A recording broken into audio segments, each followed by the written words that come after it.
नमस्कार सभी धर्मी लोगों का आपके अपने चैनल पे एक बार फिर स्वागत है। क्रिसमस पर पास में आ रहा है और मैं बाइबल के नए नियम पर ही आपको लेकर चल रहा हूं। आगे यीशु का पकड़वाया जाना, यहां पर परमात्मा के पुत्र ईसा का क्रूस का समय हो गया था। जो उनको पता था, उनको हर चीज पता थी कि कब क्या चीज आएगी, तो वो अपने वचनों द्वारा अपने शिष्यों को बारंबार बताते रहते थे। यह मत्ती अध्याय में आया है, यीशु का पकड़वाया जाना। यीशु ने ये बातें कहकर अपने चेलों के साथ कुछ बातें अपने शिष्यों के साथ करके यीशु अपने चेलों के साथ किंद्रोन नाले के पार गया, अर्थात एक नाला पड़ता था उसके पार गया। वहां एक बारी थी, अर्थात एक बगीचा था, जिसमें वह और उसके चेले गए।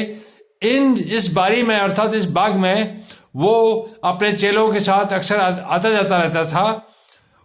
उसका पकड़वाने वाला यहूदा भी वह जगह जानता था, अर्थात ईसा को पकड़वाने वाला उसका शिष्य ही था, जिसका नाम यहूदा था।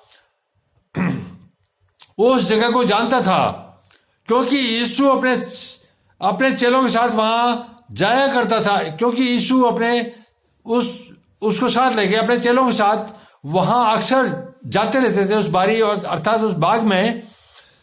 तो यहूदा को पता था। तब यहूदा सैनिकों के एक दल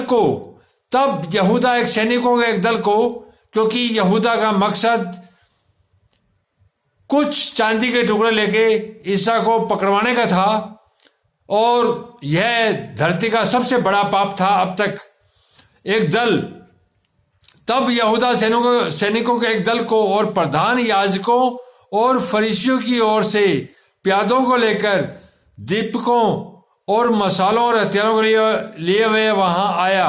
अर्थात सैनिकों के एक दल और प्रधान याजकों, जो प्रधान पुजारी थे, और जो फरीसी थे, जो धर्म के ठेकेदार थे, और प्यादों को लेकर, जो कुछ उनके सहयोगी काम करने वाले होते हैं, उन प्यादों को लेकर दीपकों, अर्थात वहां अंधेरा था तो दीपक और मसाले जला के और हथियारों को लिए हुए वहां आया। तब यीशु उन सब बातों को जो उस पर आने वाली थी, जो ईसा मसीह पर बातें आने वाली थी, अर्थात क्रूस के समय का, वो उसको पता था। तो तब यीशु उन सब बातों को जो उस पर आने वाली थी जानकर निकला। तो यीशु इस बात को जानकर बाहर निकला और उनसे कहा, किसे ढूंढते हो? उन्होंने उसको उत्तर दिया, यीशु नासरी को। यीशु ने उनसे कहा, मैं हूं। उसका पकड़वाने वाला यहूदा भी उनके साथ खड़ा था। तब यीशु नासरी ने कहा कि यीशु नासरी मैं हूं। तब यहूदा, जो उनको पकड़वाने वाला था, वो उन सैनिकों और प्यादों के साथ खड़ा हुआ था। उसके ये कहते ही मैं हूं, वे पीछे हटकर भूमि पर गिर पड़े। अर्थात वो सैनिक और प्यादे जो थे, जब ईसा मसीह ने कहा मैं हूं, तब वो भूमि पर गिर पड़े। तब उसने फिर उनसे पूछा, तुम किसको ढूंढते हो? वे बोले, यीशु नासरी को। यीशु ने उत्तर दिया, मैं तो तुमसे कह चुका हूं मैं हूं। यदि मुझे ढूंढते हो तो इन्हें जाने दो। अर्थात मुझे ढूंढते हो तो इन्हें जाने दो। अर्थात मेरे शिष्य जो मेरे साथ हैं 11 यहूदा तो उनके साथ हो गया था, पकड़वाने वाला हो गया, दुश्मन हो गया था। जो 11 शिष्य हैं उनको जाने दो। यीशु ने दिया, मैं तुमसे कह चुका हूं कि मैं हूं। यदि मुझे ढूंढते हो तो इन्हें, अगर मुझे ही ढूंढ रहे हो तो इन बाकी शिष्यों को जाने दो। यह इसलिए हुआ कि वह वचन पूरा हो। यह इसलिए हुआ, इन 11 शिष्यों को उन्होंने जाने दिया।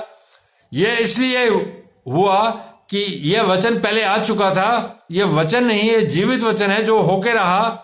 वचन पूरा हो कि जो उसने कहा था बहुत पहले, ईसा नासरी ने यह बात बता दी थी कि परमात्मा के सामने प्रार्थना के समय कि जिन्हें तूने मुझे दिया, अर्थात हे परमात्मा जिन्हें तूने मुझे इस संसार में दिया, शिष्यों को परमात्मा ने ही दिया था, और आज भी जिनसे संबंध नहीं होते हैं और बिना संबंध हुए जो लोग समाज में बिना स्वार्थ के जुड़ते हैं एक परमात्मा के मार्ग के लिए, वो परमात्मा ही देता है।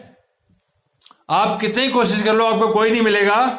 जिन्हें तूने मुझे दिया, अर्थात हे परमात्मा जिन्हें तूने मुझे दिया उनमें से मैंने एक को भी नहीं खोया, अर्थात उनमें से मैंने किसी एक को भी नहीं खोया, ना मैंने धोखा दिया, ना मैंने और कोई बात की। वो जैसे थे वैसे आज भी मेरे साथ है अंतिम समय में, जबकि मुझे क्रूस के लिए ले जाया जाएगा। और अंतिम समय के अंदर इस जीवित वचन को जो मैंने कहा था वो पूरा हुआ कि मुझे पकड़ लिया गया और इनको जाने दिया गया। यह इसलिए हुआ कि वह वचन पूरा हो जो उसने कहा था, जिन्हें तूने मुझे दिया उनमें से मैंने एक को भी नहीं खोया। यह वचन पूरा हुआ।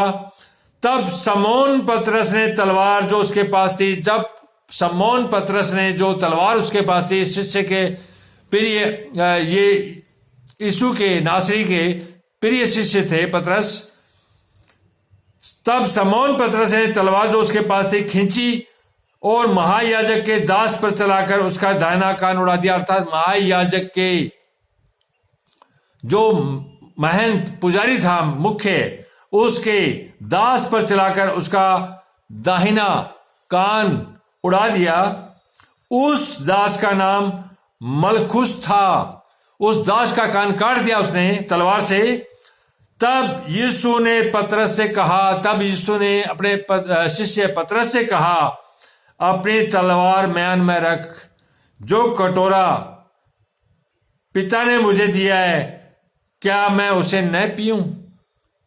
तब यीशु नासरी ने अपने शिष्य पतरस से कहा कि अपनी तलवार को म्यान में रख। जो कटोरा पिता ने मुझे दिया, क्या मैं उसे न पीऊं? यहां इसका मतलब यह है कि परमात्मा के पुत्र ईसा को पता था कि वो धरती पर उद्धार के रूप में आए और उन्होंने बहुत से उद्धार के कार्य किए, मृतक को जीवित किया और गंभीर से गंभीर बीमारियों को ठीक किया। वो दिन रात सिर्फ सेवा कार्य के लिए घूमते रहते थे। उन्होंने धरती पर कुछ भी प्राप्त नहीं किया। उनको धरती से कोई उसमें वो नहीं था। वो सिर्फ धरती के लोगों को देने के लिए आए थे। एक परमात्मा को प्रकट किया, परमात्मा का ज्ञान प्रकट किया और लोगों के उद्धार के लिए कार्य किए और चमत्कार दिखाए कि ताकि परमात्मा और उसके वचनों को लोग सच माने। यही कार्य करने के लिए वो यहां आया था। और इसी कार्य के बाद में, इसी योजना के बाद में परमात्मा के पुत्र को पता था कि परमात्मा उसे स्वर्ग में वापस उठा लेगा। तो उनका क्रूस का समय खत्म हो चुका था। उस टाइम ये घटना थी। उससे पहले यीशु को उसी के एक शिष्य ने, यहूदा नामक शिष्य ने, कुछ 40 चांदी के सिक्के लेके और सैनिकों से पकड़वा दिया था ताकि उसको क्रूस का दंड मिले। यही यहां पर इसका मतलब है। तो यहां पर आखिरी समय, तब यीशु ने पतरस से कहा, अपनी तलवार म्यान में रख। जो कटोरा पिता ने मुझे दिया, क्या मैं उसे न पीऊं? देखिए कितनी महान बात बोली है यहां ईसा ने। उनको पता था कि उसको क्रूस पर ले जाया जाएगा, उसको कोड़े मारे जाएंगे, कांटों का ताज पहनाया जाएगा, उसे हर तरह से जलील किया जाएगा। उसके बाद भी संसार के लिए उद्धारकर्ता के रूप में उन्होंने एक शब्द भी ऐसा नहीं बोला और अपने शिष्य को बोला कि अपनी तलवार को म्यान में रख ले। वो चाहता तो उनसे युद्ध करने के लिए, अपने आप बचाव के लिए भी कहता, लेकिन उसको बचना नहीं था। वो जानता था कि परमपिता परमेश्वर ने जो कटोरा पिता ने मुझे दिया, क्या मैं उसे न पीऊं? जो कटोरा अर्थात जो जहर है पीने का, एक तरह का, ये क्रूस तो जहरी था, मौत थी। जो कटोरा पिता ने मुझे दिया, क्या मैं इसे न पीऊं? जो पिता परमेश्वर मुझे स्वर्ग में ले जाने के लिए, इस शरीर का नाश करने के लिए बोल रहे हैं, तो क्या मैं इस कटोरे को न पीऊं? यहां यही मतलब था। उनको जीवन से लगाव नहीं था। वो सिर्फ संसार में एक उद्धारकर्ता के रूप में आए। वो किसी धर्म विशेष, जाति विशेष के लिए नहीं थे, बल्कि पूरे संपूर्ण संसार के लिए उद्धारकर्ता के रूप में आए, जिन्होंने घूम घूम कर लोगों का उद्धार किया।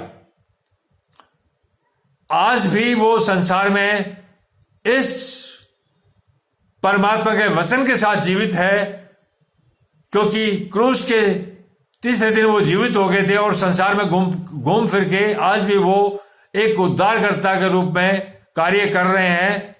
परमात्मा जीवित है तो उनका पुत्र भी जीवित है और उनके वचन भी जीवित है। जो कुछ बाइबल में और अन्य शास्त्रों में, जो धर्म शास्त्र हैं, जो परमात्मा के मार्ग पर ले जा रहे हैं, उनमें जो भी वचन आए हैं वो सारे जीवित हैं। जीवित का मतलब है वो पूरे होते हैं, चाहे आज या कल पूरे होंगे। इसलिए वो जीवित है, इसलिए वो सत्य है। परमात्मा सत्य है और सत्य की कभी मौत नहीं होती। जो सत्य के पीछे चलता है वह भी पवित्र है और वो जीवित रहता है जब तक सृष्टि का नाश नहीं हो जाएगा, जब तक सृष्टि चलती रहेगी, जब तक परमात्मा जीवित रहेगा, उसके वचन जीवित रहेंगे और उसके बाद भी परमात्मा जीवित रहेगा। धन्यवाद, कल फिर मिलेंगे।